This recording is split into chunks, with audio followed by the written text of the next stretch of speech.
Avvalambor assalomu alaykum barchaga. Xo'p, keyingi kasalligimiz miyat tonalar. Miyat tonalari nima? Qisqargan muskullarni qayta bo'shashtirish qiyinlik bilan kechadigan patologik holatga miyat tona deb ataladi. Masalan, bemorga qo'lingizni mush qiling deb topshiriq berilsa, u hech qiynalmay qo'lni mush qiladi. Unda endi mushtingizni oching deb so'ralsa, u mushtini qiynalib zo'rg'a ochadi. Ya'ni qisqargan muskulni bo'shashish juda qiyin kechadi. Ushbu holatga miyat tona deb ataladi. Ammo bemorda bu harakatlarni qayta bajarish so'ralsa, muskullarni qisqarish, bo'shashish natijasida yengillashib boradi. Miyatonik reaksiyalarga ko'plab misollarni keltirish mumkin. Masalan, muskulga nevrologik bolg'acha bilan urilgan joyda chuqurcha paydo bo'ladi. Ya'ni o'sha joydagi muskul qisqaradi. Biroq qisqargan muskulning bo'shashish, ya'ni joyiga qaytish juda sekin kechadi. Demak, miyatonada muskullarning mexanik qo'zg'aluvchanligi oshkor bo'ladi.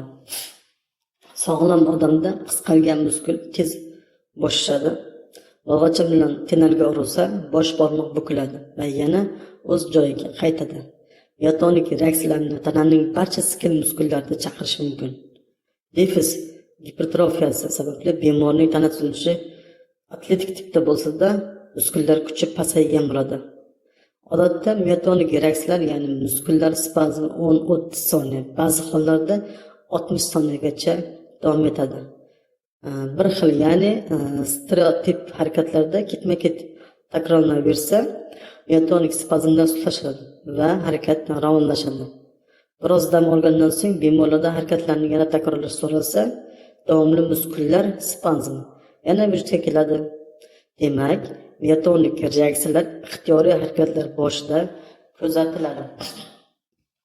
Xo'sh, miyatonik reaksiyalarni nafaqat tana muskullari, balki til va ko'zni yumib ochuvchi muskullarda ham kuzatish mumkin. Agar bemorning tiliga nevrologik bolg'acha bilan urilsa, o'sha joyda chuqurcha paydo bo'ladi va bir necha soniyagacha saqlanib turadi. Agar bemorga ko'zlarini chirt yumib turib, keyin ularni ochish buyurilsa, u ko'zlarini qiynalib ochadi. Demak, miyatonik reaksiyalar ko'z muskullarida ham uchraydi. Muskullar spazmi chaynoq muskullarida ham kuzatiladi. Bu esa bemorning ovqat chaynash va ravon gapirishiga xalaqit beradi. Pay reflekslarining tekshirib turib ham miyatonik reaksiyalarni chaqirish mumkin. Bunga miyatonik refleks deb ataladi. Agar bemor ikkala tizzasi bilan kursiga chiqib tursa va shu holatda aql refleks tekshirilsa, qisqargan boldir muskullar juda sekin bo'shashadi. Tizza refleksini chaqirganda ham qisqargan son muskullari sekin bo'shashadi. Miyatonik reflekslar og'ir holatlarda kuzatiladi. Miyatonik reaksiyalarni asosan tekshiruvlarda yordam aniqlab olish mumkin. Misol tarqatsa, masalan, muskulni ixtiyoriy qisqartirganda bir necha soniya mobaynida past amplitudali, yuqori chastotali to'lqinlar paydo bo'ladi va keyin pasaya boshlaydi. Xo'p, miyatonada asosiy turlarini tanishib chiqamiz. Miyatona tug'ma miyatonalar. Tug'ma miyatonalar avval Thomson miyatonasi deb yoritilgan. Chunki uning klinik belgilari dastlab 1876-yilda Thomson tomonidan aniqlanganligi uchun o'sha nom bilan yoritilgan. Xo'p, tug'ma miyatonalar asosan autosom dominant tipda nasliy nasldan uzatiladigan tug'ma nasliy kasallik hisoblanadi. Tug'ma miyatonalar asosan Becker miyatonasi deb ham atala boshlaydi. Thomson miyatonasi, ya'ni tug'ma miyatonalar, bu kasallikka miyatonik reaksiyalar, spazmlar bola tug'ilgan zahoti ko'zga tashlanadi. Ba'zida esa erta bolalik davrida boshlanadi. Avvaliga miyatonik reaksiyalar yengilroq ko'rinishda namoyon bo'ladi. Keyinchalik kuchayib boradi. Chaqaloq yig'laganda qotib qolishi, ovozining ingichka bo'lib qolishi va keyin ochilib ketishi, to'xtab emishi miyatonik reaksiya belgilari bo'lishi mumkin. Kasallik belgilari kuchayib borishiga sovqotish, turli virus infeksiyalar va jarohatlar turtki bo'ladi. Shuning uchun ham miyatonik reaksiyalar keyinroq, ya'ni bolalik davridan yaqqol namoyon bo'ladi. Ayniqsa bunday Bolalar tez bajarish mumkin bo'lgan harakatlarni qiynalishadi. Sakrab o'ynay olishmaydi. Tez o'tirishdan qiynalishadi. Masalan, bolaga birdan o'tirib o'rnidan turish so'ralsa, u birdan o'tiradi, lekin o'rnidan turganda engashib qotib qoladi. Chunki qisqargan oyoq muskullari tez yozilib ketmaydi. Shunday bo'lsa-da, birozdan so'ng qaddini rostlab oladi. Miotonik reaksiyalar tananing barcha muskullarida, shu jumladan okulyar muskullarda, chaynoq muskullarida va tilda ham kuzatiladi. Barcha miotonik reaksiyalar, ya'ni davomli muskullar spazm Thomson miotoniyasi uchun ham juda xos. Bunday bolalar yugurib o'ynaganda, sovuqroq dush qabul qilganda va soylarda suzganda muskullar darrov tortishib qoladi. Bemor atletik tana tuzilishiga ega bo'lsa-da, muskullar kuchi biroz pasaygan bo'ladi. Ammo muskullar atrofiyasi va falajliklari kuzatilmaydi. Sezgi buzishlari, miyacha simptomlari, endokrinopatiya va entrik buzishlari bo'lmaydi. Muskullarning mexanik tuzaluvchanligi oshadi. Ya'ni muskulga bog'cha bilan urganda tez qisqargan muskul sekin bo'shashadi. Qiyosiy tashxisda boshqa etologiyali metodlar bilan o'tkaziladi. Kasallik biroz yengil kechadi. Prognoz og'ir emas. Becker miotoniyasi bu Thomson miotoniyasiga qaraganda og'irroq kechadi va miotonik reaksiyalar tananing barcha muskullariga tarqaladi. Kasallik belgilari bola tug'ilgan zahoti yoki biroz kech, ya'ni 13 yoshgacha bo'lgan davrda boshlanadi. Bola yig'laganda, kulganda, qattiq baqirganda, chaynoq va mimika muskullari hamda ovoz palari qotib qoladi. Yana qaytaraman. Becker miotoniyasi bu nima? Becker miotoniyasi bu shu Thomson miotoniyasiga avtosom reseptorni sezadiganlardan Becker miotoniyasi ham xuddi shunaqa. Yana boshlanadi deb aytib o'tgandim boshida.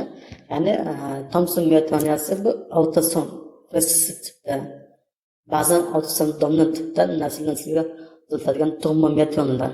Bu tug'ma miotonlarga Thomson miotoniyasi bilan Becker miotoniyasi kiradi. Shundan Becker miotoniyasi nima? Becker miotoniyasi Thomson miotoniyasiga qaraganda og'irroq kechadi. Ya'ni miotonik reaksiyalar tananing barcha muskullariga tarqaladi. Kasallik belgilari bola tug'ilgan zahoti yoki biroz kech, ya'ni 13 yoshgacha bo'lgan davrda boshlanadi.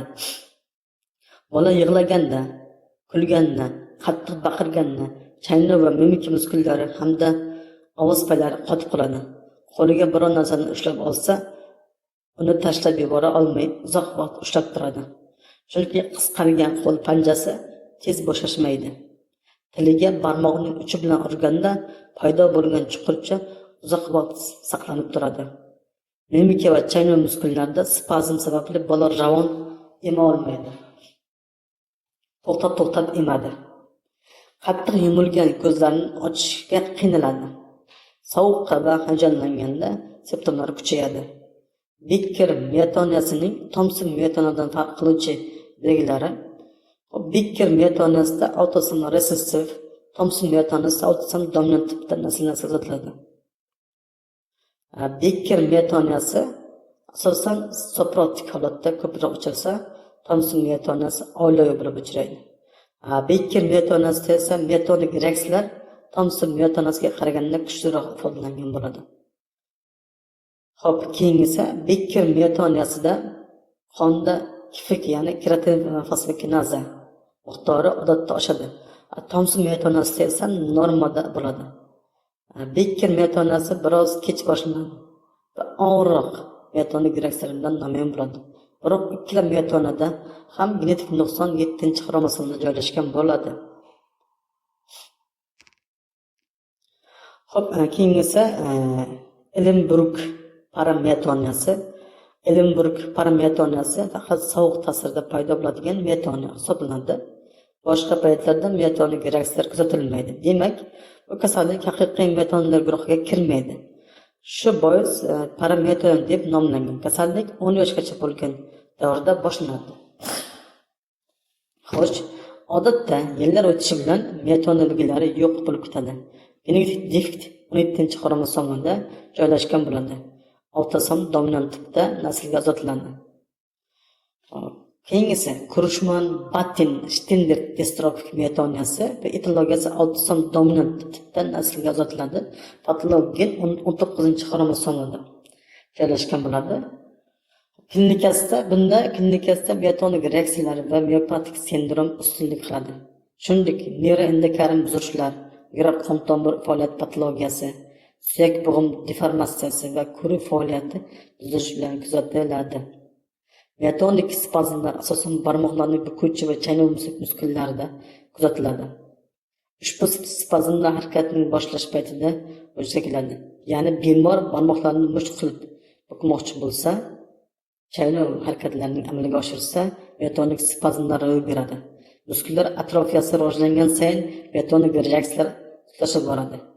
Shuning uchun ham kasallikning so'nggi bosqichida miotonik spazmlar kam kuzatiladi va ularni chiqarish uchun muskullarga neurolog bolg'acha bilan urishga to'g'ri keladi. Bolg'acha bilan urgan joyda muskul tollari qisqarishi sababli chuqurcha paydo bo'ladi va uzoq vaqt saqlanib qoladi. Ya'ni saqlanib qaytmay turadi bunda. Xo'p, tashqi ish qo'yish algoritmida asosan miotonda bunda autosom dominant tipdan naslga uzatiladi. Kasallik asosan 16-20 yoshda boshlanadi. Miotonik reaksiyalar bilan miopatik sindrom birgalikda namoyon bo'ladi. Endokrin buzilishlar, katarakta, yurak qon tomir faoliyati buziladi, zo'rayib boradi. Miotonani davolashda, miotoni bilan kasallangan bemorni davolashda fenetion, difenin, ya'ni karbamazepin, navokianamid, xinidin kabi dorilar qo'llaniladi. Ularning ichida fenetion bir muncha samarali bo'lib, bir kunda 1 kilogramm tana vaznga 5 milligrammdan ichish uchun beriladi. Agar bemorning tana vazni 50 kilogramm bo'lsa, bir kunda 250 milligramm fenetion qabul qilish kerak sutkasiga, ya'ni 2 ga bo'lib yoki 3 ga bo'lib qabul qilsa bo'ladi. Navokianamid kuniga 200 milligrammdan 2-3 mahal ichishga tavsiya etiladi. Nifedipin 10 milligrammdan kuniga 3 mahal beriladi. Distrofik miotonalarda esa kam miqdordagi kortikosteroidlar tavsiya qilinishi mumkin. Tarkibida kaliy saqlovchi dorilar, kalimin, kaliy xlorid, panangin, aspargin va beta adrenoblokatorlar, anaprillin, atenolol, metoprolol mumkin emas bunda. Ya'ni miotonni davolashda tarkibida kaliy saqlovchi dorilar va beta adrenoblokatorlar mumkin emas.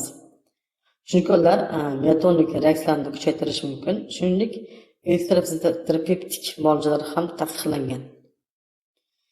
Elektrofores, elektrostimulyatsiya shunaqa narsalar taqiqlangan. Davolashni aytdim, asosan karbamazepin, xinidin kabi dorilar bilan davolanadi. Ya'ni bemorning kilogrammiga qarab.